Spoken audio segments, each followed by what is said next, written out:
Okay, so we will talk about these equations again. This equation 1 and 2, and we'll try to see if we can get something about gamma and lambda using them. Okay, using these two equations. So let me copy this equation. First equation, sigma xy beta minus lambda times sigma xx alpha is 0. So let me write it here. Sigma xy beta minus lambda times sigma xx alpha is equal to 0. Is it correct? This was my first equation. And what is my second equation? My second equation is where is it? Yeah, sigma yx alpha minus gamma sigma yy beta equal to 0. So equation 2 is sigma yx alpha minus gamma sigma yy beta equal to 0. Correct? Hello, madam. Oh, sorry. Yeah, I have not shared the screen. Yes, sorry.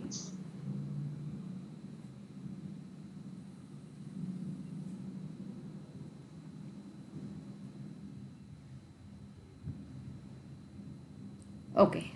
Can you see now? Yes. I have just copied the two equations that we had yesterday. I have not done anything new. Now, what I know is variance of alpha prime x is 1, correct? And variance of beta prime y is 1. These are the constraints that we have been putting since yesterday. So let me try to use those here somehow. So let me multiply this equation 1 by alpha prime. Okay, let me pre-multiply equation 1 by alpha prime. So I will have alpha prime sigma xy beta minus lambda is anyway constant, so lambda alpha prime sigma xx alpha is equal to 0. Okay so far? And now alpha prime sigma xx alpha, this is 1, correct? So what I have is alpha prime sigma xy beta is equal to lambda. Are you following what is happening here? Yes. Okay. Similarly, in the second equation, I will pre-multiply equation 2 by beta prime. So I will have beta prime sigma yx alpha minus gamma times beta prime sigma yy beta is equal to 0. Okay. And again beta prime sigma yy beta is 1 because of our constraint. So I will have beta prime sigma yx alpha is equal to gamma. Okay. And now using these two, can I say something about gamma and what is this? Lambda. Now can I say something about gamma and lambda? What is this? Lambda equal to gamma prime. Okay, lambda equal to gamma prime. Can someone go one step ahead? So this is what? This is covariance between alpha prime x and beta prime y. This is covariance between beta prime y and alpha prime x. So that's why I think he said Akash, was it? Okay, so that's why Akash said it is lambda equal to gamma prime. Can someone go one step ahead? Lambda is equals to gamma over here. Sorry, lambda is equal to? Gamma. Gamma. Okay. Why? Where did the prime go? Ma'am, it's a single value. So Correct. Lambda and gamma are scalars. They are not vectors. Okay. Similarly, alpha prime x is a linear combination. So it's a single variable. This is beta prime y is another single variable. So we know that covariance is symmetric when you are talking about individual variables. We are not talking about vectors. So covariance alpha prime x beta prime y is same as covariance beta prime y alpha prime x. In fact, you can check the order here. Alpha prime would be 1 cross p. This is p cross k. This is k cross 1. So total order is 1 cross 1.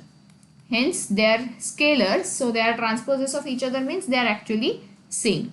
So lambda is equal to gamma. Okay. Now we are going to use this in the equation that we got yesterday. So I have got something here. Correct. Yesterday we stopped at this point. So let me continue from here. So now I know that gamma and lambda are same. So I will put one of them. So let me use lambda. Or maybe, no, let me use gamma. That is better. Because lambda you have been using for eigenvalues. So it may be confusing. So I will use gamma at both the places. So I will have 1 by gamma times this minus gamma times. Okay, so let me write. 1 by gamma sigma xy sigma yy inverse sigma yx. Okay. So I have 1 by gamma, then sigma xy sigma yy inverse sigma yx. Correct. And minus gamma times sigma xx and whole into alpha, minus gamma times sigma xx and this whole thing into alpha equal to 0. This is my yesterday's equation now. By the way, what is the order of this 0?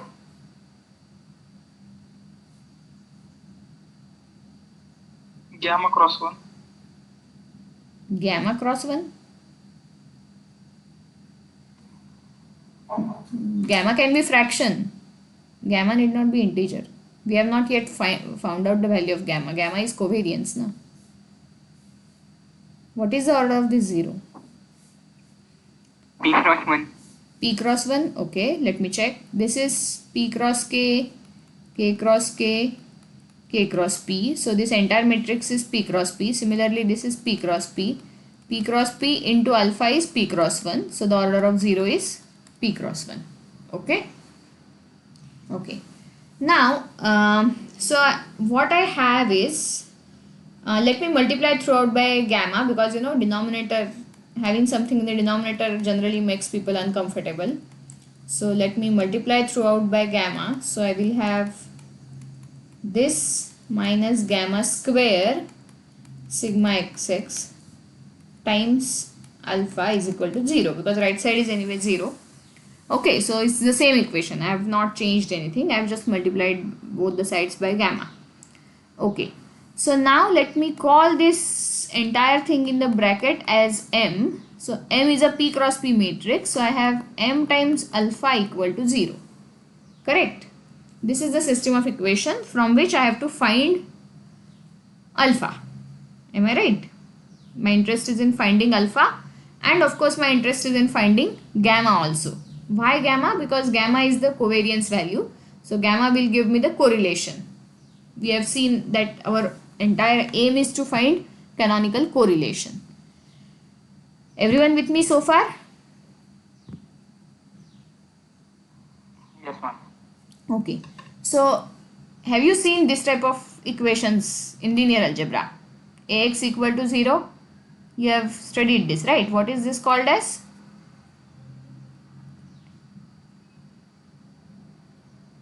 Equation system of the type Ax equal to 0. What is it called as? Homogeneous system of equations?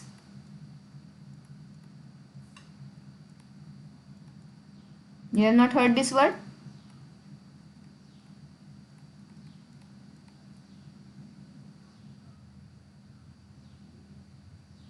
Am I still connected? Yes, ma'am. Okay. So you have not heard this word, homogeneous system of equations? Ma'am, we have done this in the prior semester. That's what I'm asking then. So, okay. So what do we know about solutions for such system of equations? How many solutions does it have? How many trivial or non-trivial solutions does it have? Under what conditions?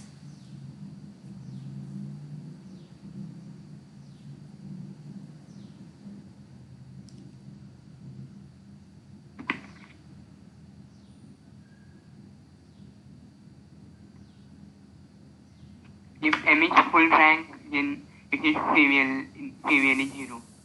Okay, so this system of equation will have unique solution if M is full rank matrix, correct? It will have unique solution if M is a full rank matrix, and for a homogeneous system of equation 0 is always a solution, right? M into 0 will always be 0, correct? So 0 is always a solution. Hence, if M is full rank, then 0 will be the only solution because it has unique solution and 0 is always a solution. So then 0 will be the only solution. And of course 0 is not an acceptable solution to us because we want alpha to be non-zero, then only alpha prime x as a linear combination will make sense. Correct? Therefore, we want a non-trivial solution. 0 is called as trivial solution, by the way. We want a non-trivial solution as we need some linear combination. Therefore, M must be singular because then only we can get a non-trivial solution. So M must be singular matrix. Now we want, and actually non-trivial solution would exist because we are trying to find out linear combination and 0 can't be a linear combination. So M must be singular.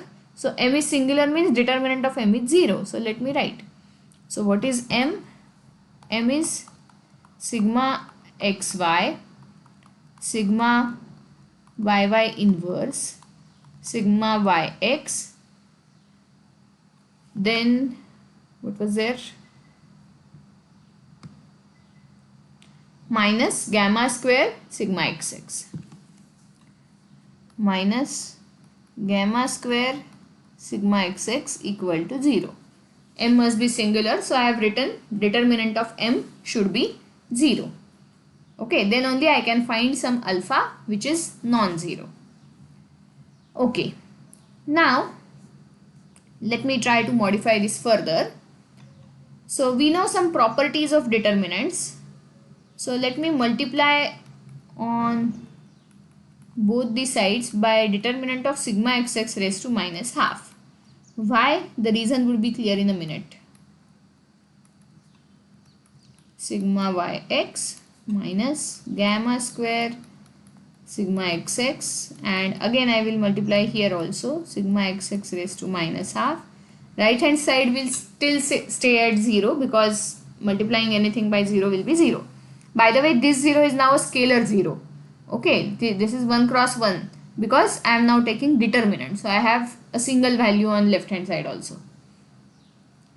Okay, and now we know determinant of A, B, C if A, B and C are square matrices could be written as determinant of A, determinant of B and determinant of C.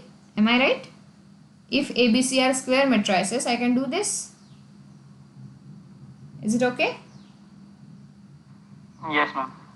So I will write this as sigma xx raised to minus half, sigma xy, sigma yy inverse, sigma yx, sigma xx raised to minus half, minus gamma square. What would happen here? Sigma xx raised to minus half, sigma xx raised to plus 1, and then this sigma xx raised to minus half. So it will be an identity matrix. Okay.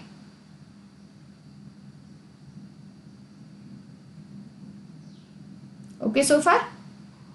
Yes, ma'am. And does this look familiar? Does this equation now look familiar? I mean, of course, ignore all those big sigmas. Just consider it as some matrix. Let me call it say A. So I A have minus lambda equals to 0. So what is this equation called as? It's for eigenvalues like. Correct. It's a characteristic equation of that matrix. So you can find eigenvalues by solving this equation. So basically, can I say that gamma square, if I call this matrix as A, gamma square will be eigenvalues of A?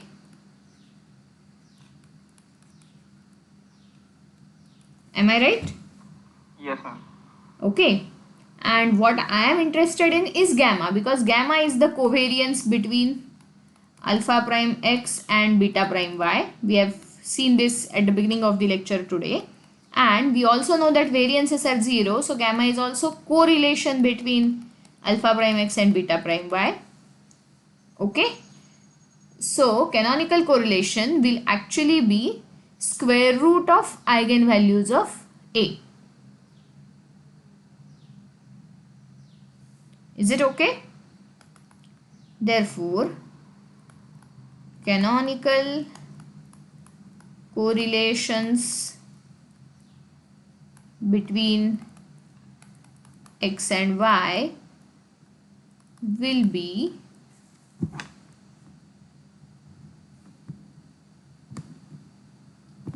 positive square root, because we know we will be taking range of canonical correlation as 0 to 1, because there we discussed this at length in the introductory lecture. Positive square roots of non-zero eigenvalues of the A matrix. Let me write down the matrix. Why am I writing non-zero? Because zero correlation zero correlation is not going to make sense. For us, we need to have linear combinations which give some sort of large correlation. So zero correlation is of no interest.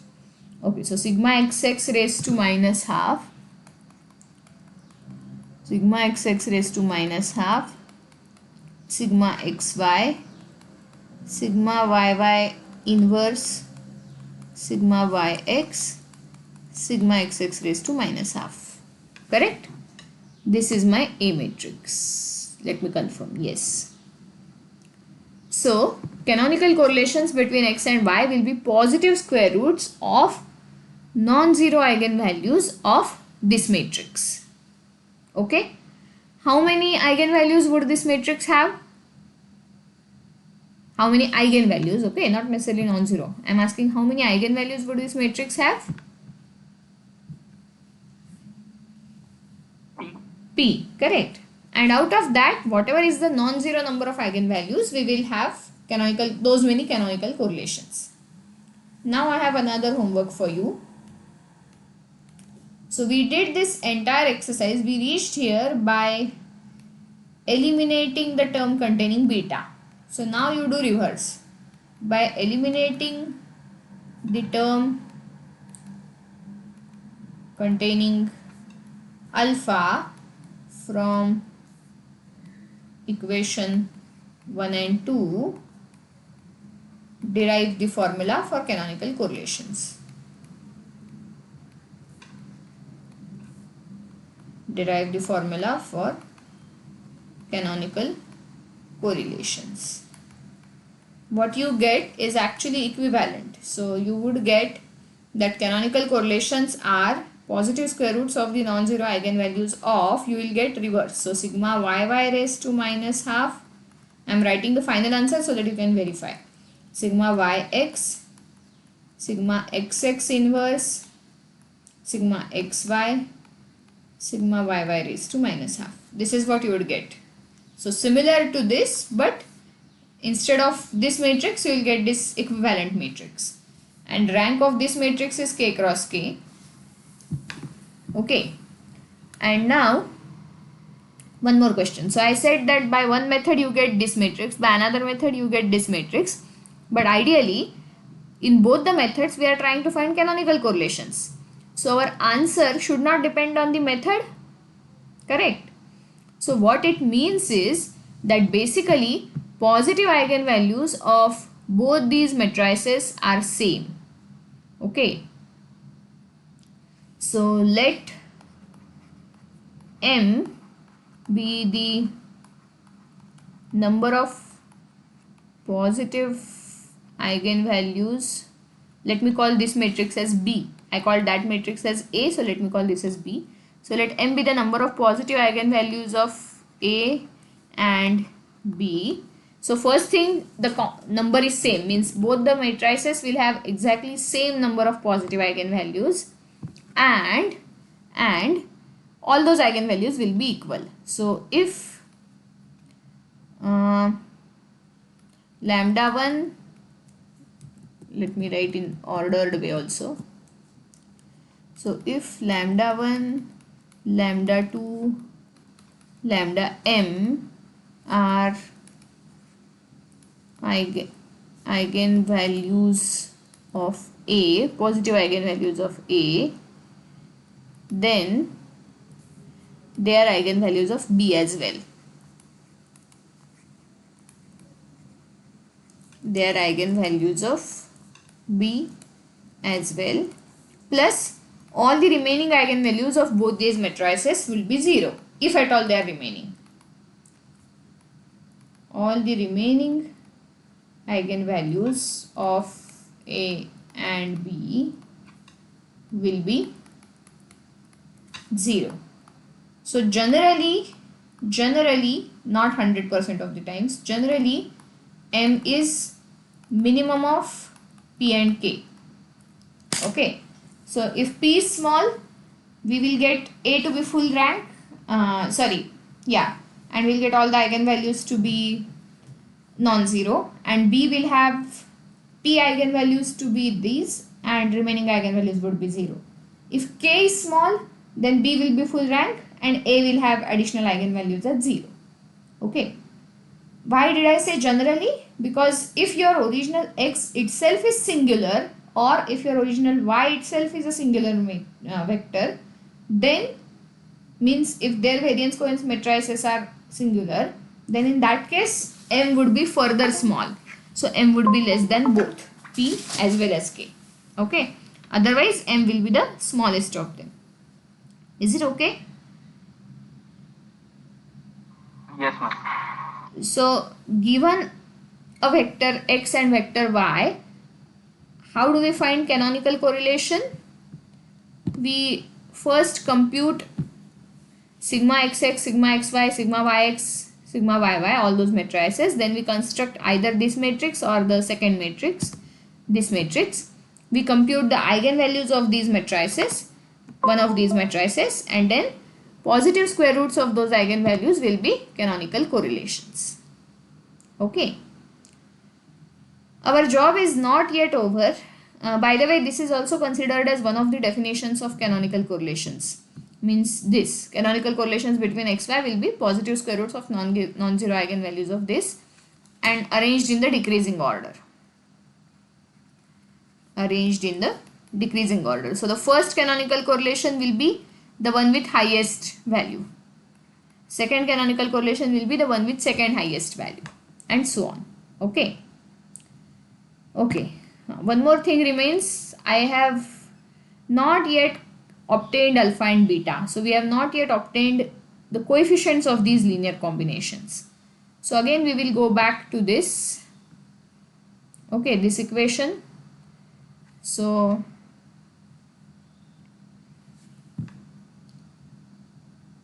let me call this equation 3.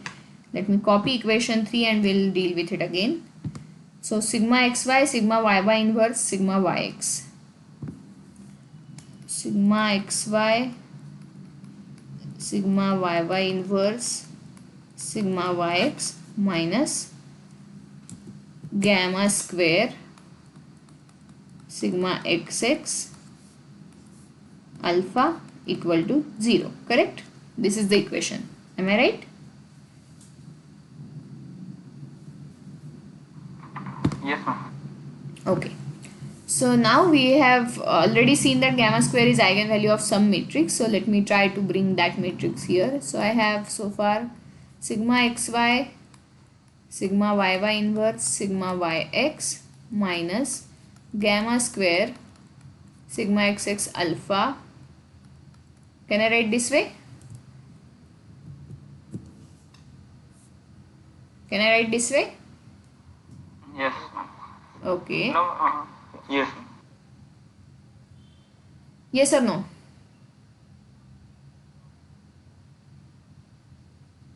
Yes, ma'am. Okay. What else can I do now? I want to finally obtain alpha. What else can I do?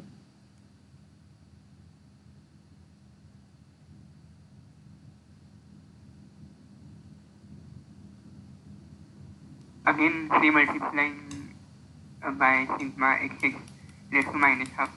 Okay, sigma xx raised to minus half xy sigma yy inverse sigma yx alpha is equal to gamma square sigma xx raised to minus half sigma xx alpha. Okay, anything else?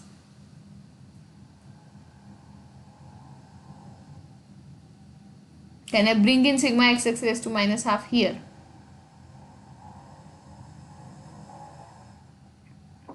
Post multiplying by the same.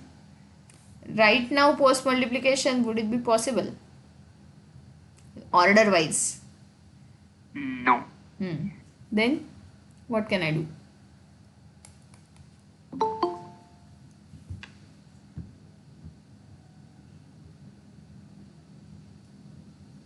What can I do? Any suggestions?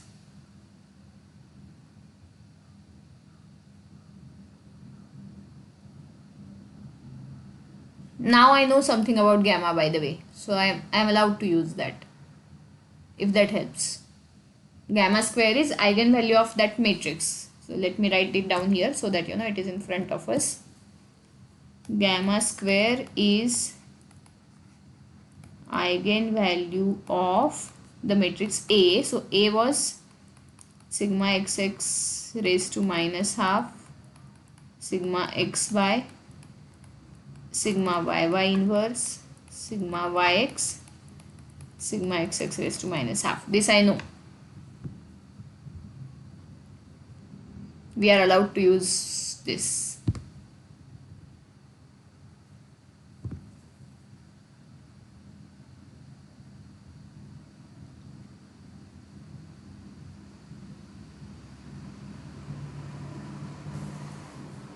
Okay, let nu be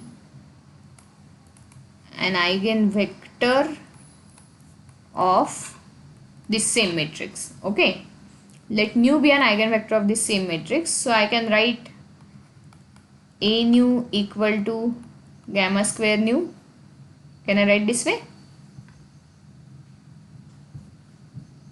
Of course, I am talking about corresponding eigenvalues and eigenvectors. Can I write this? Yes, ma'am. Okay, Yes, so ma'am. let me try that.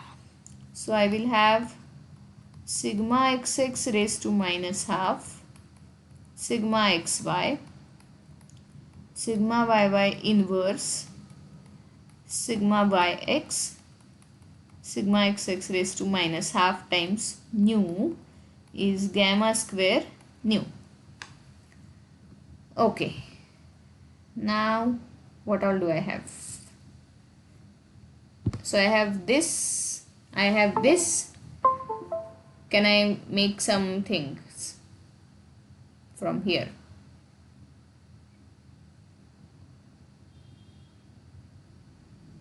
So using, say, this equation and this equation, can I say something? Alpha equal to sigma xx raised to minus half into nu. Okay.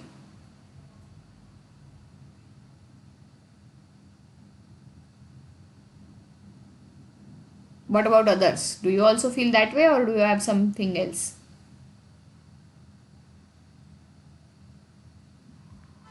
No, ma'am. The same one.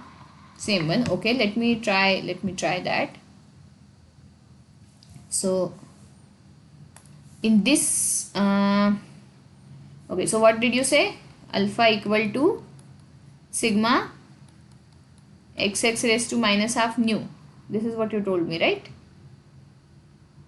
Yes, ma'am. Okay, so let me substitute and see if I get what I want. So in this equation, let me which equation should I substitute? Okay, so let me substitute nu. So what would be nu?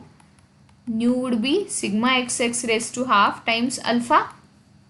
Am I right? So this I know is correct because we wrote using eigenvalues, eigenvectors. So let me substitute nu here.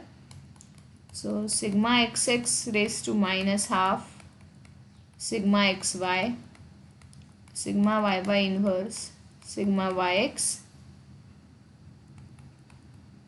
sigma xx raised to minus half, then sigma xx raised to plus half alpha is equal to gamma square sigma xx raised to plus half alpha. Okay, so I'll have sigma xx raised to minus half sigma xy sigma yy inverse sigma yx. This minus half plus half, so it will go away. So alpha is equal to gamma square sigma xx raised to plus half alpha. Okay, this is what I get from here. And is it same as what we want? Because this is minus half and plus 1, so this is basically sigma xx raised to plus half. So is it exactly same now? Just compare. I don't know if I can bring both these together. Okay, so sigma xx raised to half sigma xx raised to half xy yy inverse yx. This is all I have. And here what do I have? Xx raised to minus half xy yy inverse yx. Correct? So we have exactly same things. Hence, this is a solution which can satisfy that equation. Correct? So alpha equal to sigma xx raised to minus half nu, where nu is an eigenvector of A, is a solution. So alpha equal to sigma xx raised to minus half nu, where nu is an eigenvector of A. Correct? So we got alpha. I'm still things are still not over. We are yet to get beta. What is beta? So beta we can try using now again equation 1 or 2. Where is equation 1, 2? Yeah. Okay, so let me consider say equation 2. So equation 2 is sigma yx alpha minus gamma sigma yy beta. Equation 2 is sigma yx alpha minus gamma, sorry, this gamma is not vector. Array.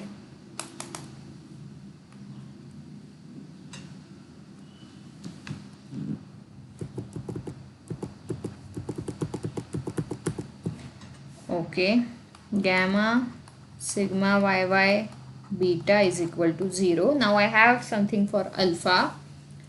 So let us try to see if we can get beta from here. Alpha is sigma xx raised to minus half nu.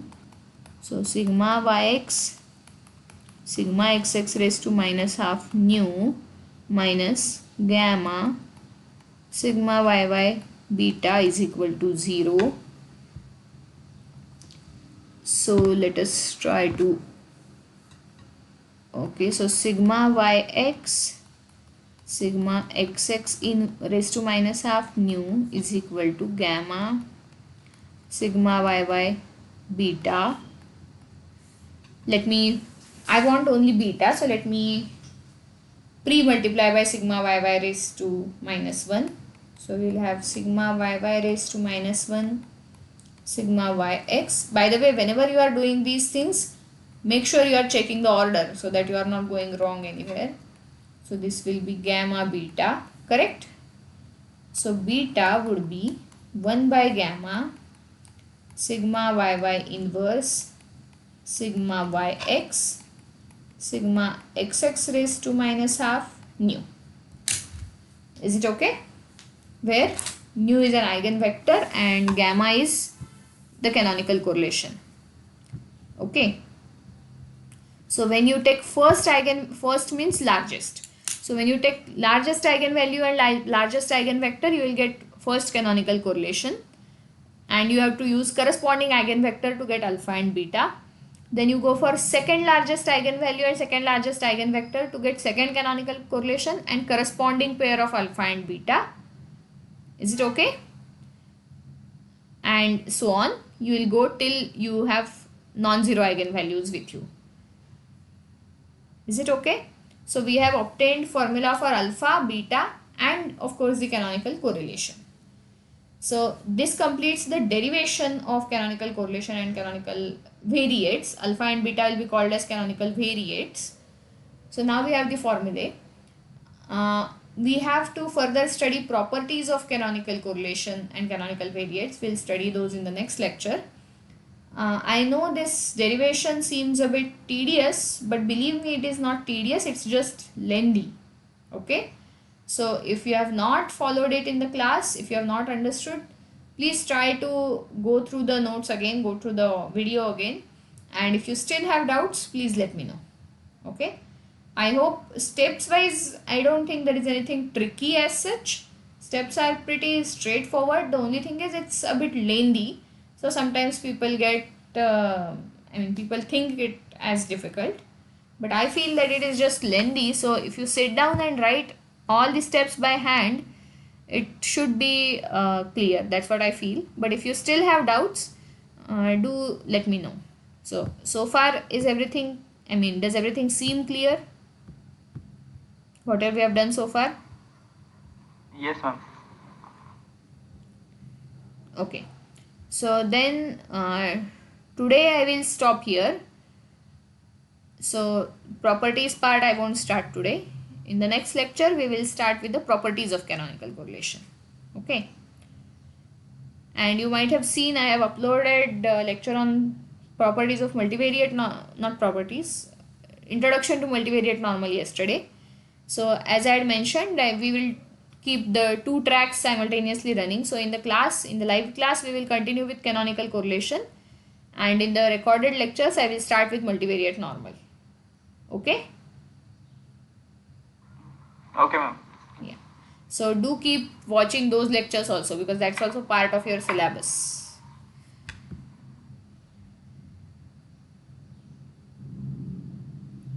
Okay, so let me stop here. Thank you.